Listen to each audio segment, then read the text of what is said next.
Graça e paz, meu querido irmão. Seja muito bem-vindo, meu querido visitante.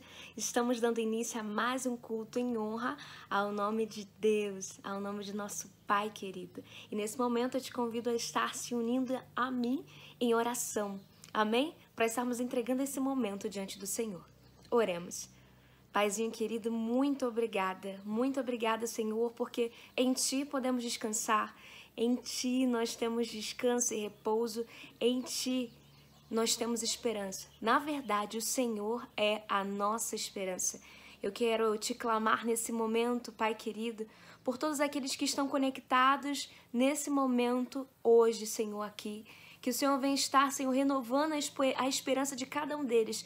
Senhor, nos ajude a não depositar nossa confiança em homens, em circunstâncias, mas que venhamos depositar a nossa confiança no Senhor. Que, Pai querido, teu descanso venha encontrar nosso coração. Renova, Senhor, a esperança do primeiro amor, Pai querido. Aquece a chama do nosso coração. Que a nossa mente venha estar submetida, Senhor, ao teu coração, à tua vontade. Faz incendiar nosso coração pelas coisas do teu reino. Faz incendiar-se o nosso coração por aquilo que faz o seu coração queimar. Nós te amamos, Senhor, e queremos declarar isso com pensamentos, com nossas emoções, com atitudes. Que como igreja, Senhor, vamos seguir rumo à excelência, buscando sempre fazer tudo como se fosse para o Senhor, o nosso Rei, o nosso Pai amado. Te entregamos esse momento de culto diante do Senhor. Em teu nome, Jesus. Amém.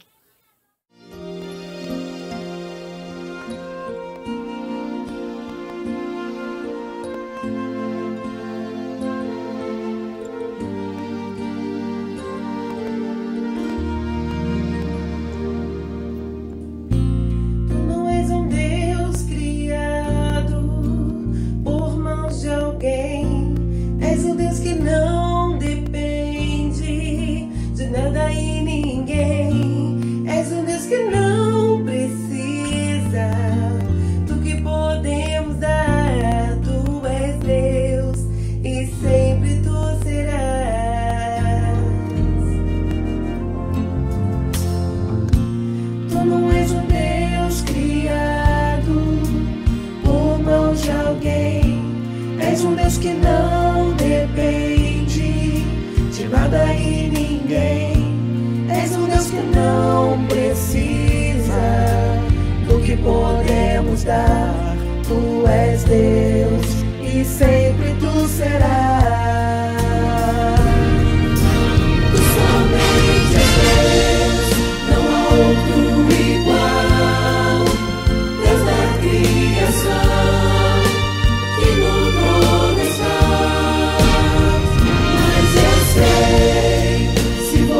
Ou vou mal, que seguro estou, sempre em tuas mãos.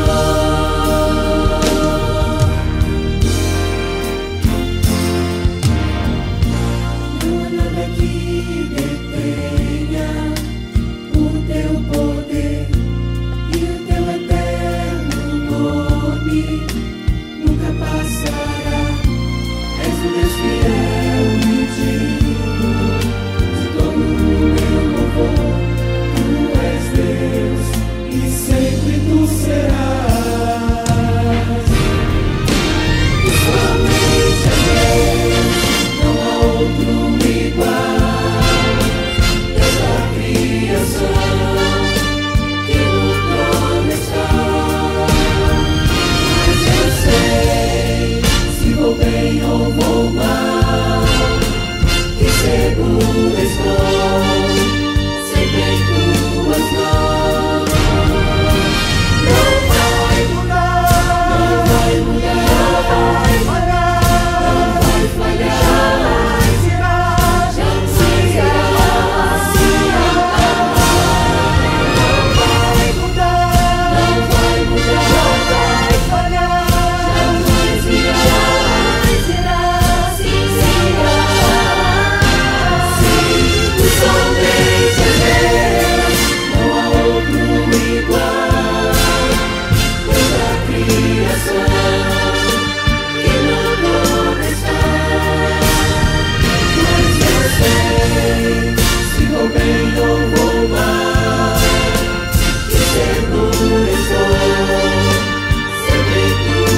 nesse momento eu te convido a estar pegando em mãos a palavra de Deus, para que juntos possamos estar fazendo a leitura bíblica, que se encontra lá em Jeremias, capítulo 33, do versículo 2, 3, 6, 8 e 9. Repetindo, Jeremias, capítulo 33, versículos 2, 3, 8 e 9.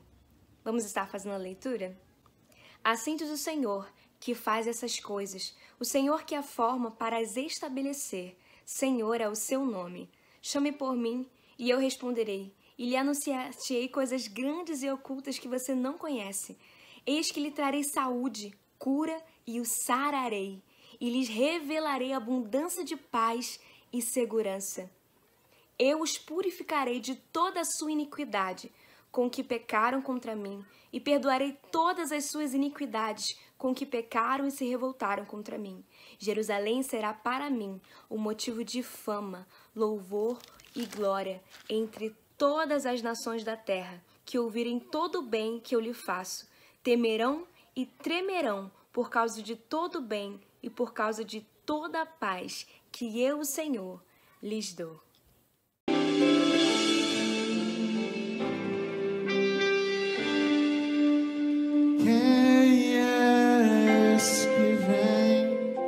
Nos abraçando, quem é esse que vem nos constrangendo com o olhar?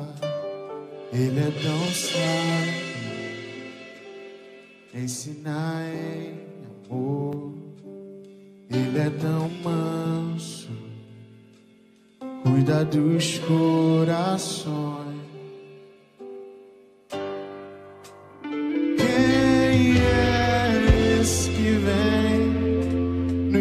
Abraçando, quem é esse que vem nos constrangendo com o olhar? Ele é tão sábio, ensinar em amor. Ele é tão manso, cuida dos corações.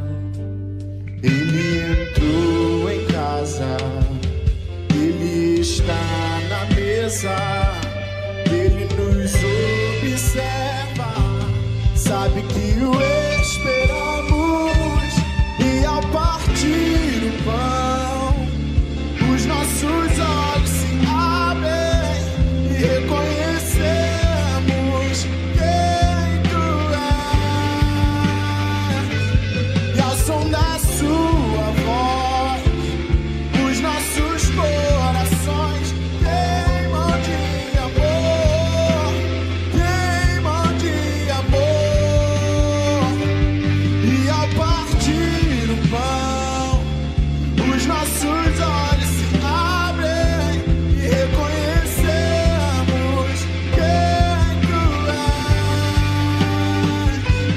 E ao som da Sua voz, os nossos corações queimam de amor, queimam de amor. Nós armamos a casa, perfumamos ela toda, nós preparamos a mesa, tome um lugar de honra. Nós armamos a casa, perfumamos ela toda, nós preparamos a mesa, tome um lugar de honra.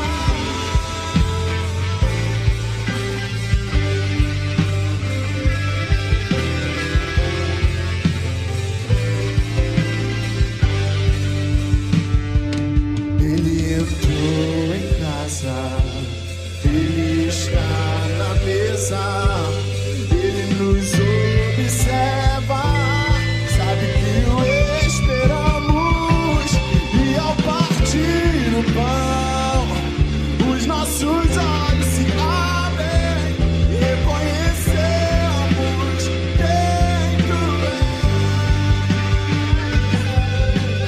Sua voz, os nossos corações queimam de amor, queimam de amor.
Chegamos no nosso momento de dízimos e ofertas e nós temos a oportunidade de entregarmos nossos dízimos e ofertas através da conta bancária que está aparecendo agora na sua tela ou de forma presencial, vindo até o templo depositando no gasofilácio. Vamos adorar o nome do Senhor?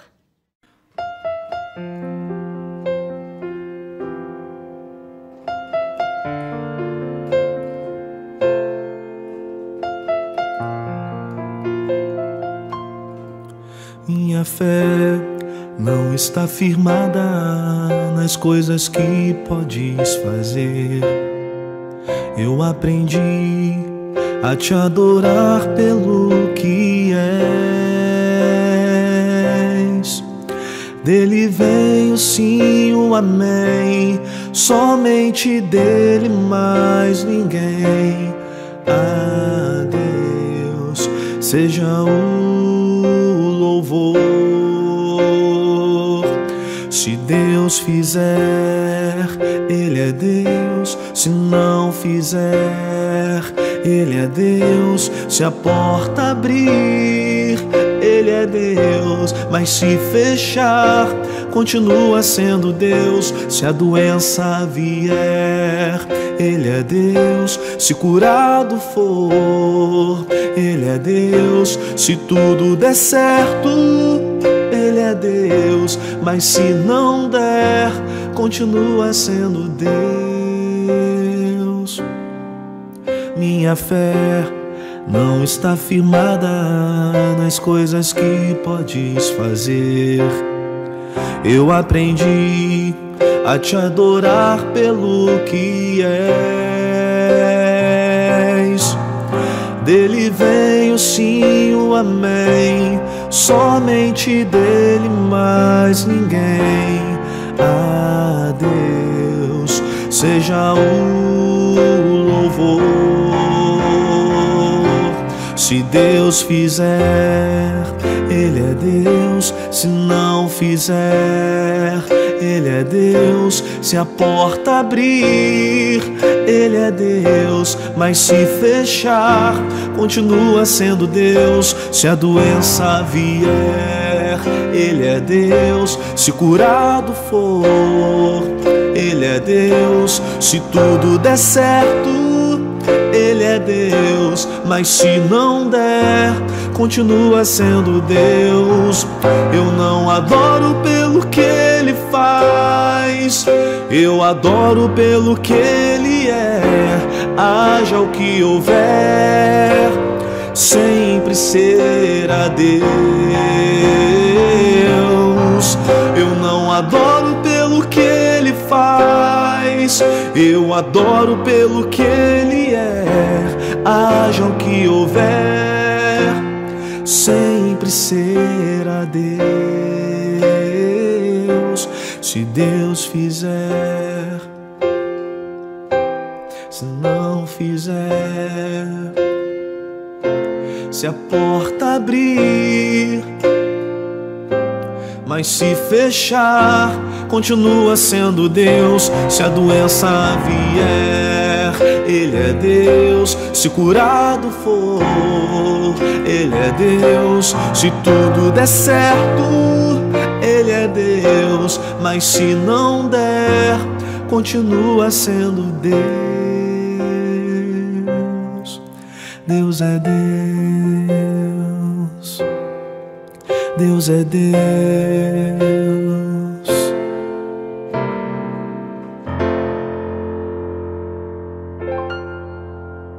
Amém. Nesse momento, eu te peço que você venha estar se desconectando de tudo que está à sua volta e nesse momento seu coração esteja conectado, em especial com esse momento, onde nós estaremos recebendo uma porção da parte do Senhor.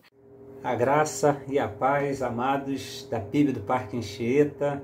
Que satisfação poder ter esse contato, embora virtual, com todos vocês, por meio desse canal que a igreja tem disponibilizado, que são os nossos cultos online. Graça e a paz também para você que nos assiste, você que é congregado, você que foi convidado, você a quem esse link foi enviado, você que, porventura, eu diria não acidentalmente, mas pela providência divina, acabou acessando ao canal da igreja e participando desta nossa celebração. Que Deus abençoe esse momento, essa experiência que nós vamos ter juntos. E aí, como foram as festas de fim de ano? Acredito que muito diferentes, né, dos anos anteriores, né? Nós somos cristãos, cremos que todas as coisas cooperam para o bem daqueles que amam a Deus, mas nós não podemos negligenciar aquilo tudo que estamos vivenciando, essa questão muito atípica, e esse fim de ano, essas festas, e esse início de ano, e esse período de férias atípico pelo qual nós estamos passando, né? É um momento até de nós refletirmos que lições, qual o aprendizado desse momento, não é? Vivenciamos perda de saúde física, mental, até perda de vidas de pessoas que estavam ao nosso lado. Crises nas relações, crise existencial mesmo, um olhar para dentro e se conhecer, se perceber e se surpreender consigo mesmo diante das circunstâncias e vendo reações e ações e inações que nós não imaginaríamos nunca vivenciar, experimentar e agir e fazer e deixar de fazer. Isso tudo tem sido provocado por esse momento atípico. Limitações afetivas, financeiras, limitações do ir e vir, limitações geográficas, limitações eclesiásticas. E nós sabemos que as portas do inferno não prevalecem contra a igreja, mas não podemos negligenciar que a igreja está limitada, restrita na sua capacidade de congregação, de evangelização, mesmo de visitação limitada, num certo aspecto, embora, claro, com outras possibilidades, tendo que se reinventar nesse momento, mas não podemos deixar de refletir sobre isso. E aí, queridos, eu fico pensando, se nós retomarmos o ano de 2020, especialmente a partir da pandemia, a partir de março, e apenas vivermos a expectativa de que isso passe logo, de que venham as vacinas e de que logo em breve possamos dizer, ufa, passou a pandemia, sem abstrairmos dessa situação, dessa circunstância, lições preciosas, aprendizados preciosos para a nossa vida. Aliás, a Bíblia mesmo nos orienta, conforme diz o Salmo capítulo 90, versículo 12, que diz assim, ensina-nos a contar os nossos dias para que o nosso coração alcance sabedoria. Algumas versões traduzem como para que o nosso coração atinja discernimento, para que sejamos pessoas mais sábias, pessoas com maior discernimento, para que atinjamos maturidade, para que desenvolvamos, para que cresçamos. Eu acredito que esse momento merece uma reflexão, especialmente nessa passagem de ano, que lições, ainda que parciais, porque a pandemia ainda não acabou, nós podemos retirar dessa experiência que estamos vivenciando com essa pandemia. Aliás, a dor, o sofrimento, os momentos difíceis são excelentes oportunidades para nós extrairmos desses momentos, algumas lições. Claro que são diversas as lições, né? Eu gostaria de, uma explosão de ideias, citar algumas possibilidades aqui. Uma das lições que tem sido muito marcante é a da limitação da ciência, que não consegue lidar de maneira adequada e rápida, uma pronta resposta para com esse vírus, mas não somente essa limitação, a limitação quanto às suas definições, que no momento usar máscara é prejudicial, não adianta nada, daqui a pouquinho é necessário e pode conter, pode minimizar a difusão da pandemia, a limitação da ciência do ponto de vista da harmonia entre os cientistas. Uns dizem que um remédio ajuda a prevenir e a curar, outros não ajuda. Essa falta de harmonia, essa falta de sintonia, essa falta de unidade na perspectiva da própria ciência, usar máscara, não usar máscara, lavar ou não lavar alimentos, agora nós já ouvimos que não é tão necessário. Não estou aqui fazendo recomendação ou dizendo uma verdade científica, estou apenas falando sobre as divergências entre as pessoas que trabalham tecnicamente as questões da pandemia. E aproveito até para dizer, abrir um parênteses, dizer que muitas questões não é tanto se é certo, se é errado, se é verdade, se é mentira. Existem muitas questões circunstanciais envolvidas em todo esse processo da nossa pandemia. E nós temos aprendido isso também, é mais uma lição, não defender ferrenhamente uma ideia, a menos que tenhamos plena convicção e todas as bases, todos os dados e fatos que a comprovem.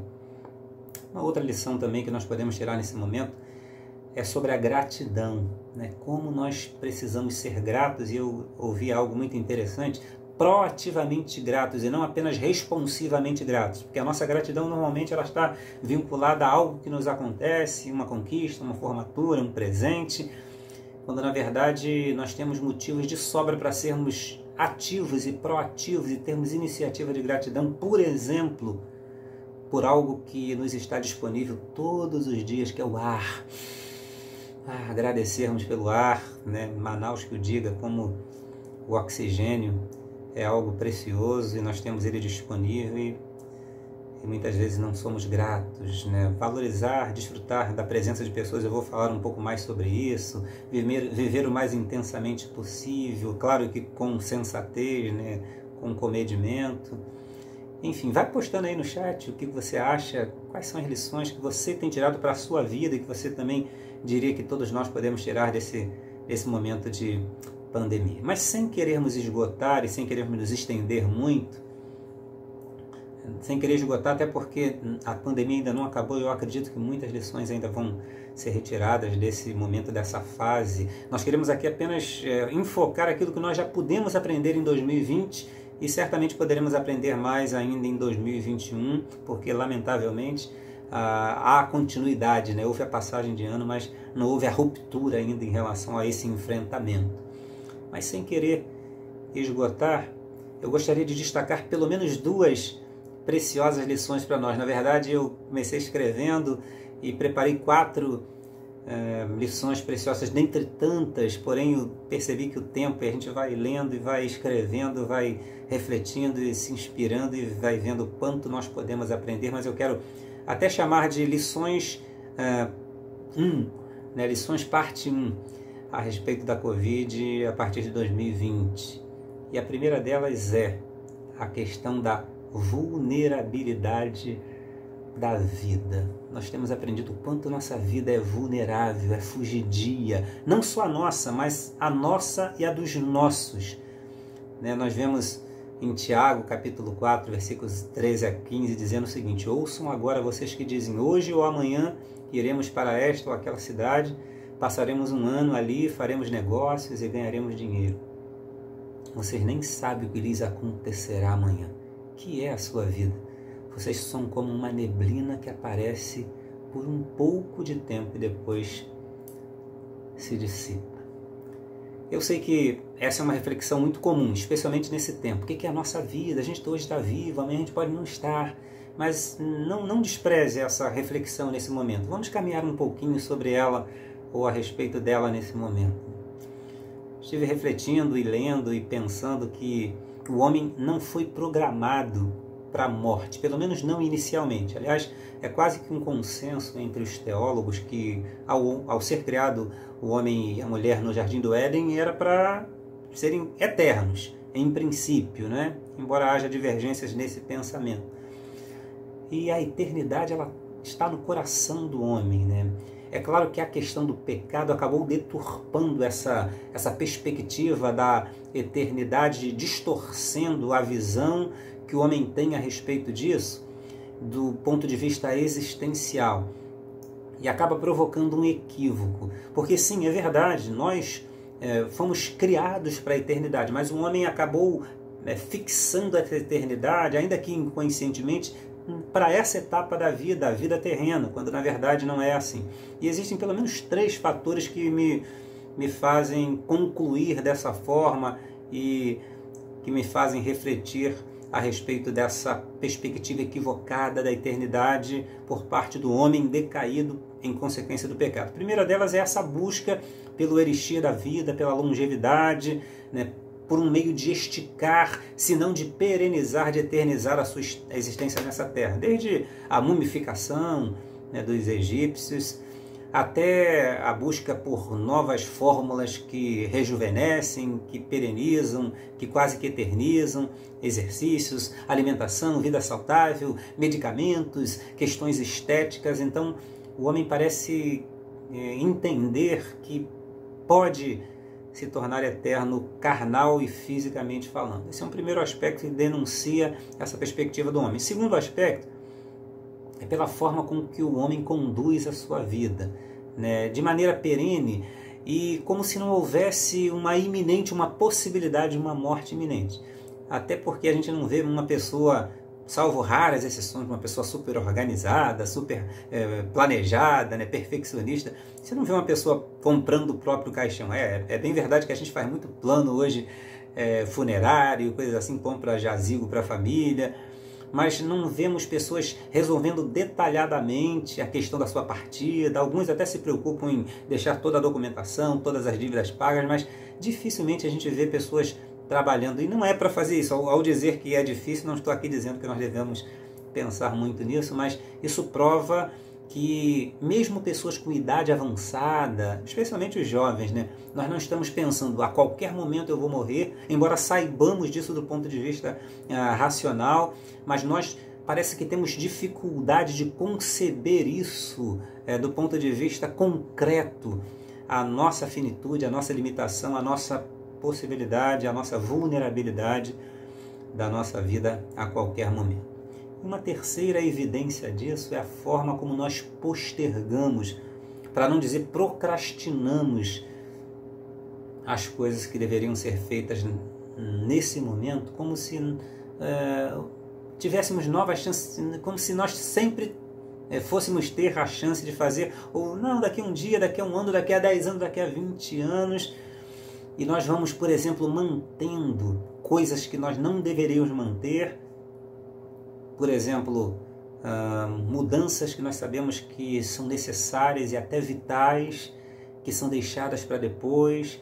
Nós mantemos relacionamentos tóxicos. Não, eu vou levando esse relacionamento sabendo que deveria ser rompido hoje e adiamos o rompimento, que deveria ser imediato.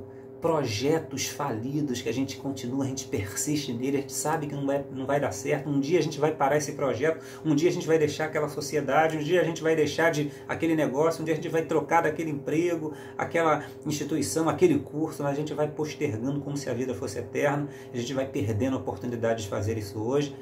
Hábitos que nós experimentamos na pele serem prejudiciais, a gente pensa, um dia eu largo isso, seja vícios, hábitos prejudiciais à própria saúde, espiritualmente não saudáveis, e até virtualmente, né, não saudáveis, e a gente acaba como que mantendo coisas que a gente deveria desfazer hoje, nesse momento, como se a gente fosse ter oportunidade de fazer isso amanhã, daqui a um ano, ou depois. E algumas coisas a gente posterga mesmo, deixando, por exemplo, de buscar ou adubar, intensificar relacionamentos saudáveis, pessoas que a gente sabe que a gente deveria se aproximar. Eu ouvi uma frase muito interessante de uma amiga, numa certa ocasião: olha, pessoas de Deus, pessoas sábias, pessoas de discernimento, a gente tem que buscar estar próximos a elas, e a gente posterga, a gente não cultiva relacionamentos que a gente sabe que são edificantes, que são saudáveis, que são benéficos para nós, que são até necessários, que são gratificantes, positivos, até porque parece que a gente vai ter uma oportunidade no futuro de se aproximar e explorar aquele bom relacionamento, né? Por mais que haja evidências e exemplos próximos a nós de que podemos partir a qualquer momento. Aliás, uma das evidências disso também estão naqueles que até reconhecem a necessidade de encontrar e entregarem suas vidas a Jesus Cristo, ou se consagrarem mais, ou passarem a contribuir mais, ou assumirem uma atividade eclesiástica, ou, enfim, fazerem algo de positivo no reino de Deus e postergam. Um dia, eu agora estou ocupado fazendo isso, ou estou trabalhando, ou estou estudando, ou estou curtindo a vida. Enfim, nós, na prática, vivemos como se nossa vida não fosse vulnerável, né? Há como que um bloqueio a essa realidade da morte iminente ou possível a qualquer hora de cruzarmos com ela em qualquer esquina. Mas, queridos, a reflexão que nós temos a tirar desse momento de 2020 e desse início de 2021 para o restante desse ano, o restante da nossa vida, todos nós somos vulneráveis indistintamente, inclusive nós cristãos, que somos guardados pela mão de Deus, sabemos que a nossa vida está nas mãos dele.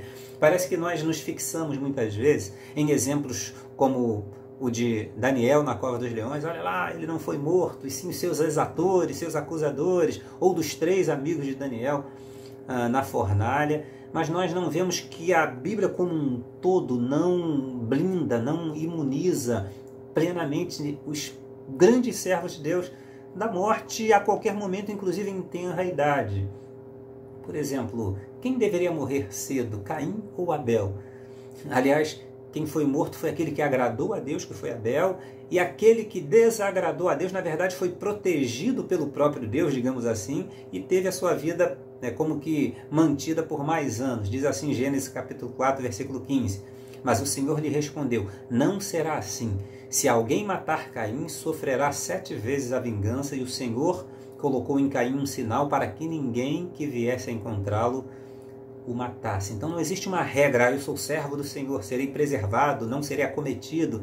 É uma doce ilusão, um romantismo equivocado a respeito da vida cristã.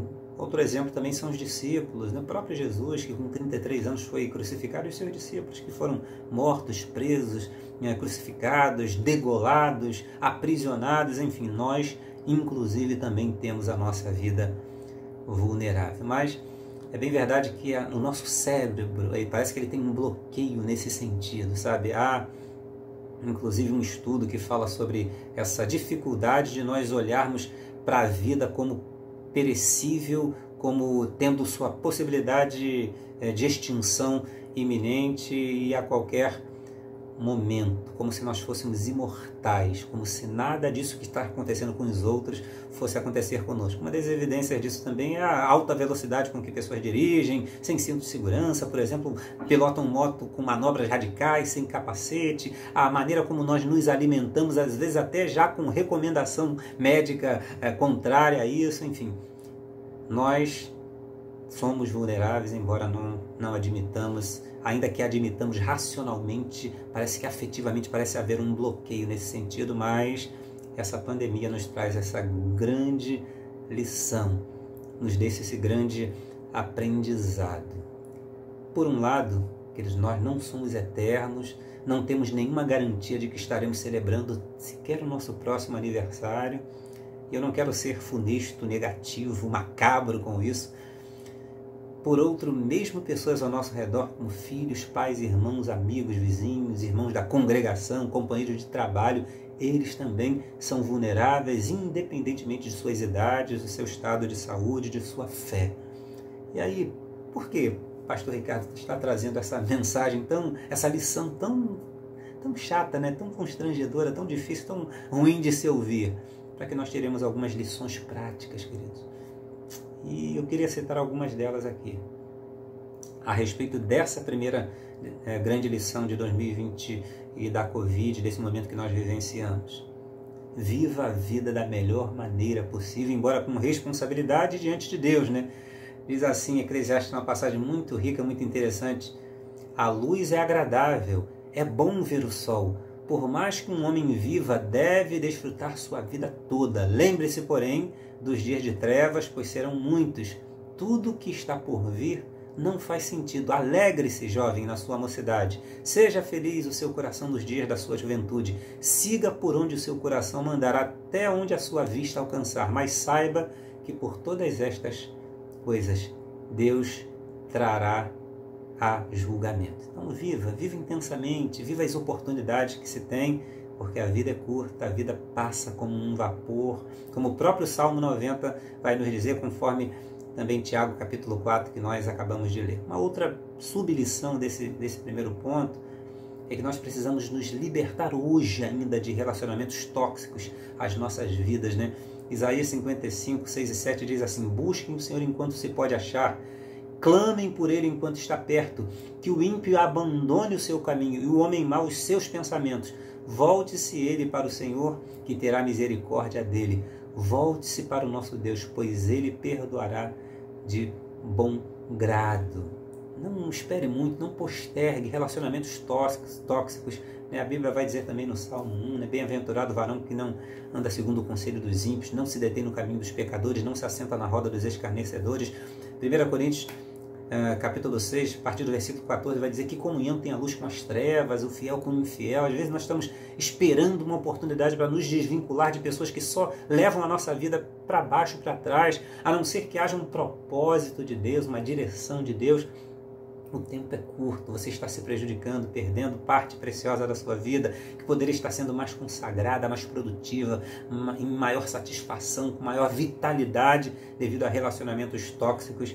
E a lição que nós precisamos tirar é: vamos nos desvincular disso, para vivermos cada vez mais plena e intensamente a vida que Deus tem para nós. Ame intensamente pessoas que são dignas disso.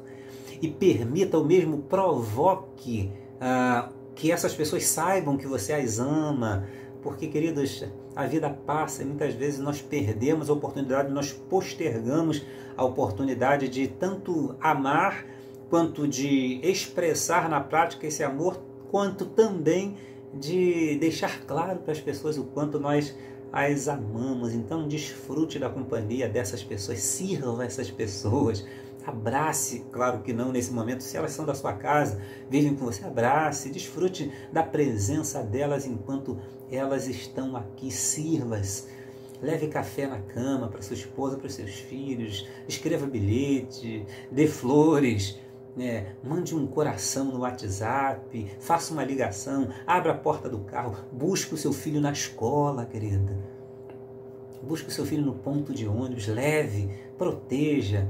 Abra a porta do carro, como eu falei, saia para passear, respire fundo o ar que Deus lhe deu gratuitamente com essas pessoas, admire o céu, a lua. A Bíblia diz assim, em Romanos 12, versículos 10 e 11, dediquem-se uns aos outros com amor fraternal. Dediquem-se uns aos outros, dedicar-se uns aos outros com amor fraternal. Prefiram dar honra uns aos outros mais do que a si próprios. Nunca lhes falte o zelo. Sejam fervorosos no Espírito, sirvam ao Senhor. Não espere que eles estejam por perto para lamentar e dizer, que eles não estejam por perto para lamentar e dizer, se ele estivesse aqui. Existe uma teoria, que é chamado pêndulo de Schopenhauer, que nós oscilamos entre o tédio, a ansiedade, a angústia, melhor dizendo, a ansiedade, a angústia por não ter algo, e o tédio depois que conquistamos, Platão também já falava um pouco sobre isso, essa dualidade, Aquilo que nós não temos, nós ansiamos, nós queremos conquistar, e depois que conquistamos, nós desprezamos, Ou aquilo que nós temos, nós desprezamos, e depois que nós perdemos, nós valorizamos. Então, uma vez que a vida é vulnerável, uma vez que nós não sabemos por quanto tempo estaremos juntos, vamos conviver, vamos nos abraçar na medida do possível, vamos nos curtir, vamos desfrutar, vamos servir ao Senhor juntos, vamos nos edificar, vamos nos encontrar, vamos nos alimentar juntos, vamos banquetear, porque é isso que Deus deseja para nós. Aliás, é isso que nós viveremos eternamente nos céus, Eu sei que é uma expressão secular de uma música da Legião Urbana, mas eu vou me permitir aqui citá-la, É preciso amar as pessoas como se não houvesse amanhã. Segunda grande lição, que também trata de vulnerabilidade a partir dessa pandemia, a lição de 2020, que continua se servindo também para 2021. A vulnerabilidade dos projetos humanos.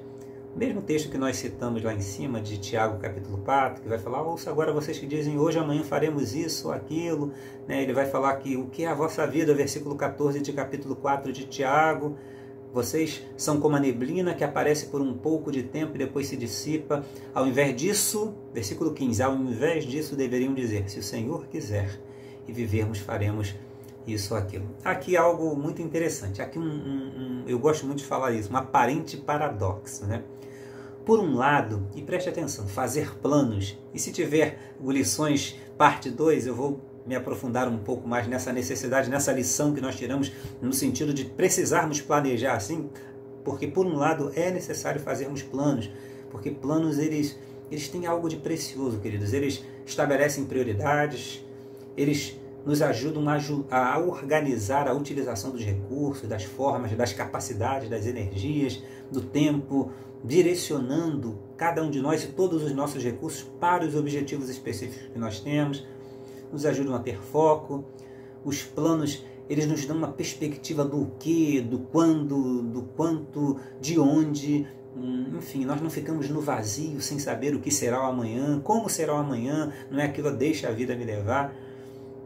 Os planos nos ajudam a refletir durante tanto a sua elaboração quanto o seu acompanhamento, a sua realização, concretização, sobre o que é melhor, o que descartar.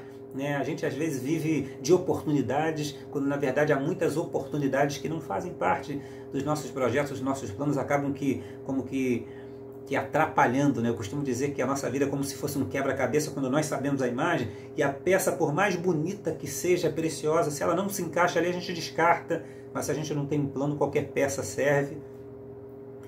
Planos, inclusive, ajudam a conter a ansiedade. Estava ouvindo uma palestra esses dias muito interessante sobre o plano diário. Olha só que coisa interessante. Um plano diário, não é o nosso foco aqui, ele nos ajuda, inclusive, a manter o foco naquilo que nós estamos fazendo naquele momento. Permita-me usar algo que me incomoda bastante, primeiro por mim mesmo e por aquilo que eu vejo ao redor. É o quanto o celular e as mídias nos atrapalham de estarmos presentes naquele local onde nós estamos fisicamente presentes ou virtualmente presentes. E naquela palestra dizia algo muito interessante. Quando você planeja o seu dia e inclui nele e te mostra a si mesmo aquele horário que você terá para acessar as mídias sociais, para acessar o seu celular, isso te promove como que uma mensagem para o seu cérebro. Olha, não precisa, o seu celular vibrou, mas não precisa tocar nele agora, porque você vai ter um horário, você separou de 8 às 9 da noite, um exemplo, para acessar as mídias sociais. E quando nós não temos um plano diário e não incluímos nesse plano coisas que nos são importantes, a nossa mente fica ansiosa, a gente fica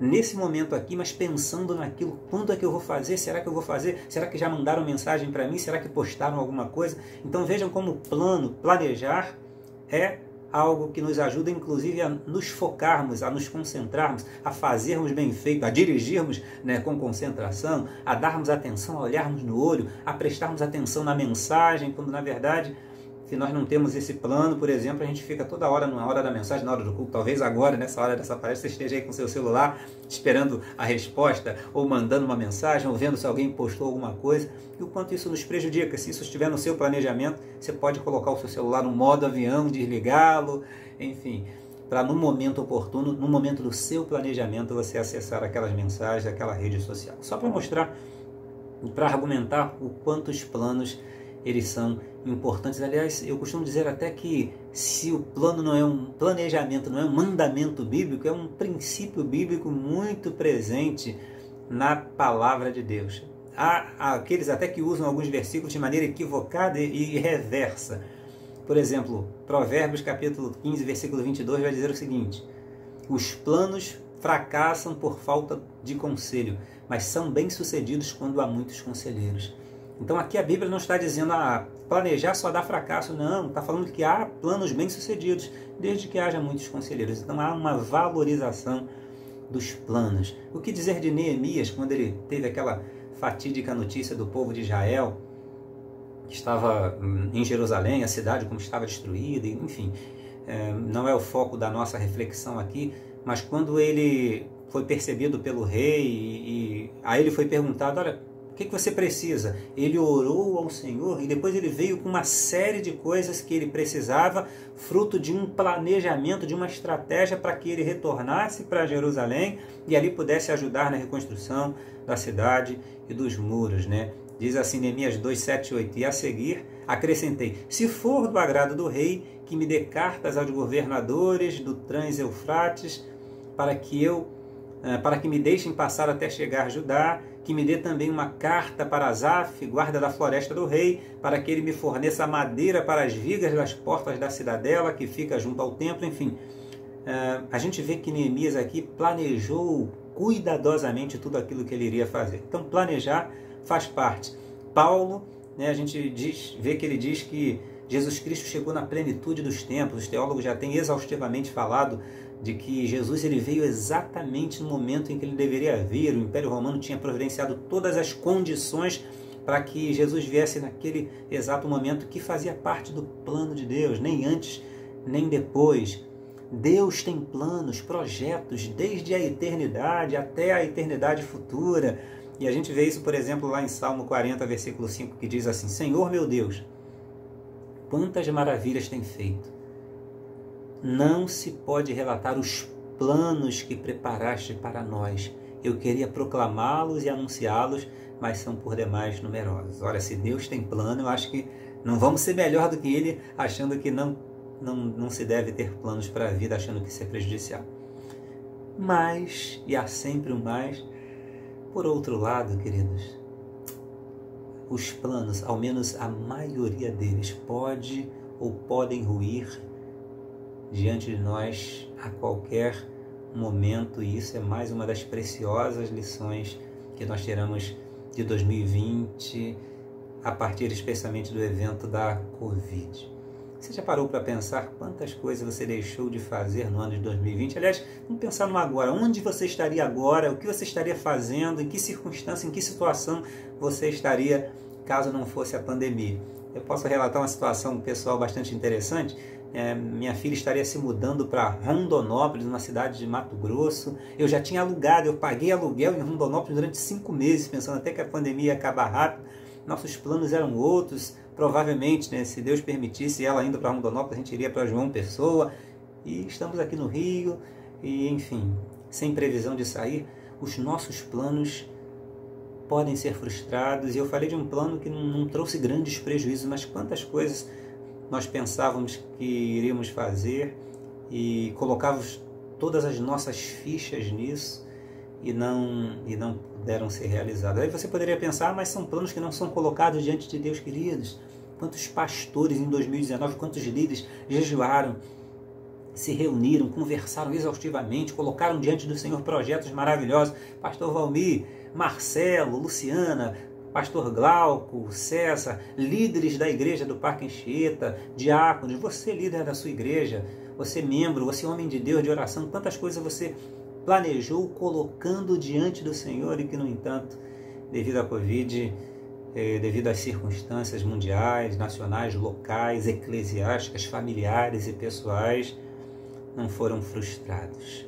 Isso é uma evidência, isso serve para reforçar. É claro que não é um aprendizado necessariamente de 2020, da Covid, mas isso reforça, isso destaca, é como se fosse um destaca-texto nessa verdade na nossa vida que fica amortecido na nossa história. Nós planejamos como se tudo fosse se realizar.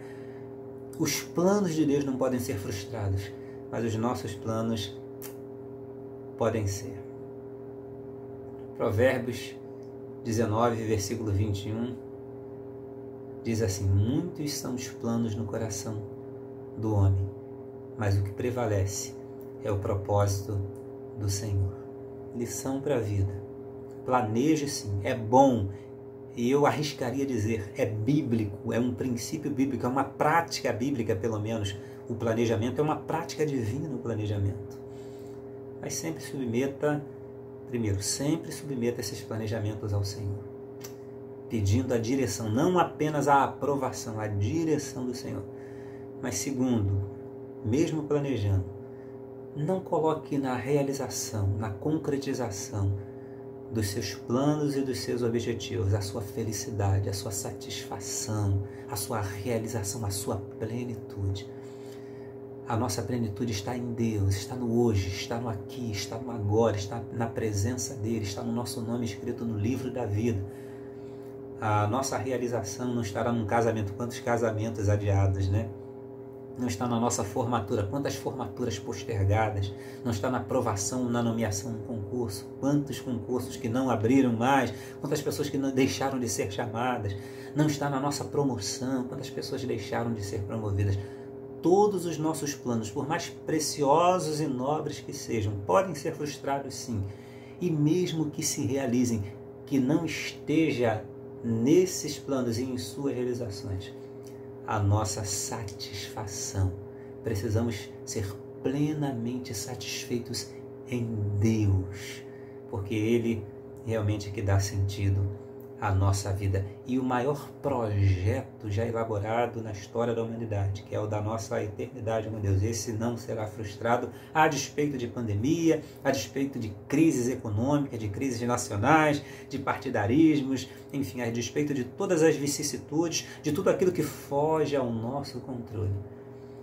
O magno, o maior, o mega projeto de Deus para as nossas vidas não será frustrado. Um dia ele virá para nos buscar e para nos levar para a sua morada celeste. Eu quero concluir essa reflexão, que são reflexões sobre lições que a Covid, especialmente a partir do ano de 2020, traz para a nossa vida hoje, para que vivamos melhor o ano de 2021 em toda a nossa vida.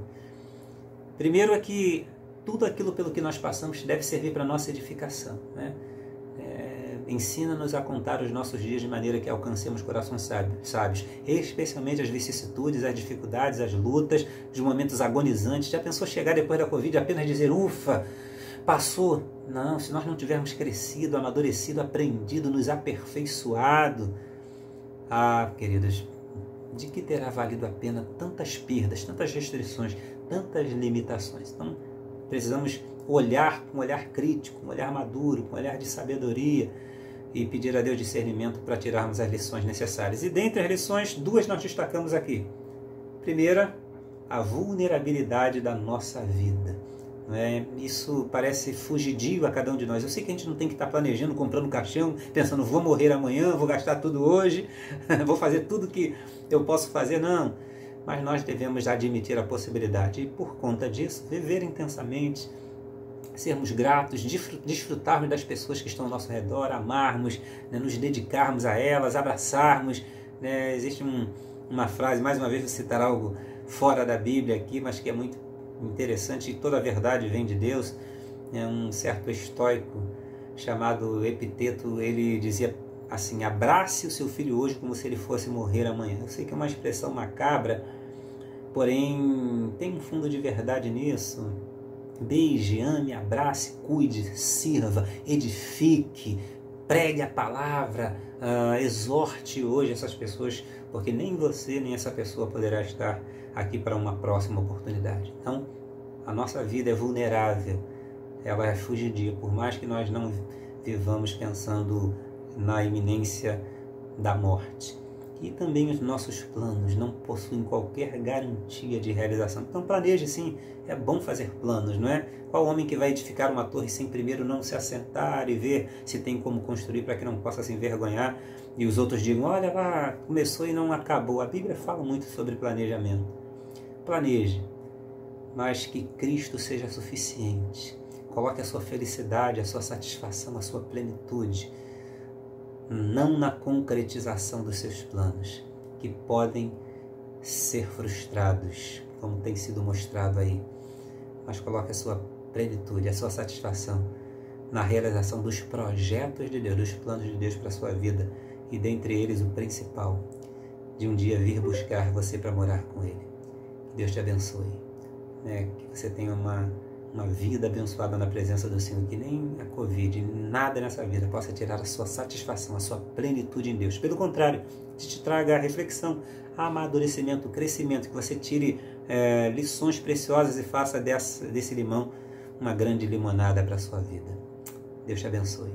Fica na paz. E todos nós podemos dizer juntos, amém, amém. Que essa palavra faça morada em nossos corações. Lembrando que o link para as inscrições do culto presencial serão liberados. Então corra enquanto temos vagas, pois elas são limitadas. Amém? Se você não conseguir se inscrever para o culto presencial, ainda assim o culto será transmitido de forma online. Que Deus abençoe a sua vida e até domingo.